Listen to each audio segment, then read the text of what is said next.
नमस्कार दोस्तों। Hindi horror story में आपका एक बार फिर से स्वागत है। आज मैं आपके साथ एक डरावनी कहानी हॉन्टेड स्टोरी सुनाने जा रही हूँ, जो कि उड़ीसा के रहने वाले राजेश साहू की है। उड़ीसा में राजेश साहू रहते थे,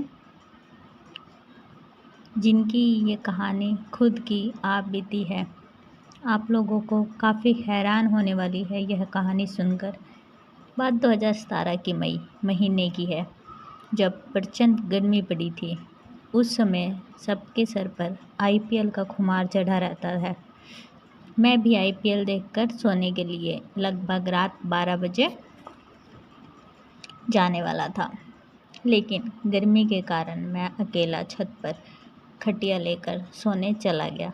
इतनी गर्मी थी कि नींद भी जल्दी नहीं आ रही थी। बड़ी मुश्किल से मैं सो गया।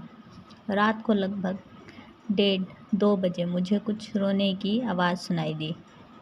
मुझे लगा कोई बच्चा रो रहा होगा, इसलिए पहले तो मैंने ध्यान नहीं दिया। लेकिन जब मैं पूरी तरह जाग गया, मुझे आवाज़ थोड़ी ज़ोर से सुनाई देने लगी, और तभी मैंने गौर से सुना तो वो आवाज़ किसी बच्चे की नहीं लग रही थी। वो आवाज़ किसी औरत की थी। फिर मैंने उठकर देखने की सोची।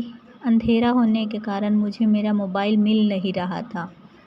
कुछ देर अंधेरे में हाथ मारने के बाद मुझे खटिया के नीचे मोबाइल मिल गया, जो कि खटिया के नीचे गिरा था। मैंने उस रोने की आवाज़ सुनकर काफ़ी डर गया। मेरा घर गांव के थोड़ा बाहर की तरफ है और आसपास बहुत सारे घनी झाड़ियां हैं। चारों तरफ काफ़ी अंधेरा था।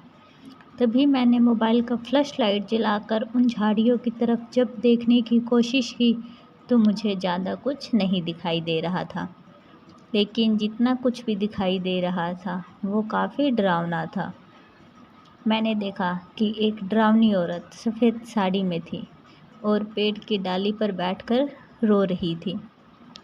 मेरी धड़कन काफ़ी ज़ोर ज़ोर से धड़क रही थी।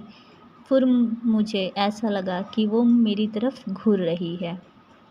उस समय डर के कारण मेरी हालत काफ़ी ख़राब हो चुकी थी।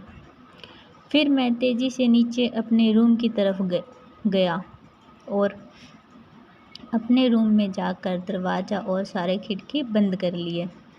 फिर भी मुझे बहुत ज़्यादा डर लग रहा था। दूसरे रूम में जाके अपने मम्मी पापा को भी बुलाने की हिम्मत नहीं थी मुझ में। पूरी रात मुझे नींद नहीं आई और ऊपर से इतनी गर्मी। पूरी रात जागने के बाद सुबह सुबह मैं कब सो गया पता ही नहीं चला। लगभग 7:30 बजे दरवाज़ा खटखटाने की आवाज़ सुनाई दी। जब मेरी नींद खुली तो रूम में अंधेरा था, क्योंकि रात को मैंने सारे खिड़की और दरवाजे बंद कर लिए थे। जब मैंने दरवाज़ा खोला तो सामने मेरी मम्मी खड़ी थी। वो मुझसे पूछ रही थी कि आज तू इतनी लेट तक क्यों सो रहा है। मैंने सारे घर वालों को बीती रात की घटना के बारे में बताया। फिर मेरे पिताजी ने बताया कि वहाँ पर कुछ आवाज़ें उन्होंने भी बहुत बार सुने हैं। 1-2 बार उन्होंने भी उस औरत को देखा है, जो कि बहुत ही डरावनी है। आज उस बात को लगभग 5 साल से ज़्यादा हो चुके हैं, लेकिन अभी तक उस रात को मैं भूल नहीं पाया और उस दिन से मैं छत पर भी नहीं सोता हूँ। ये थी मेरी कहानी, मेरी खुद की आप बीती। आशा करता हूँ आपको सुनकर अच्छा लगा होगा और डर भी लग रहा होगा।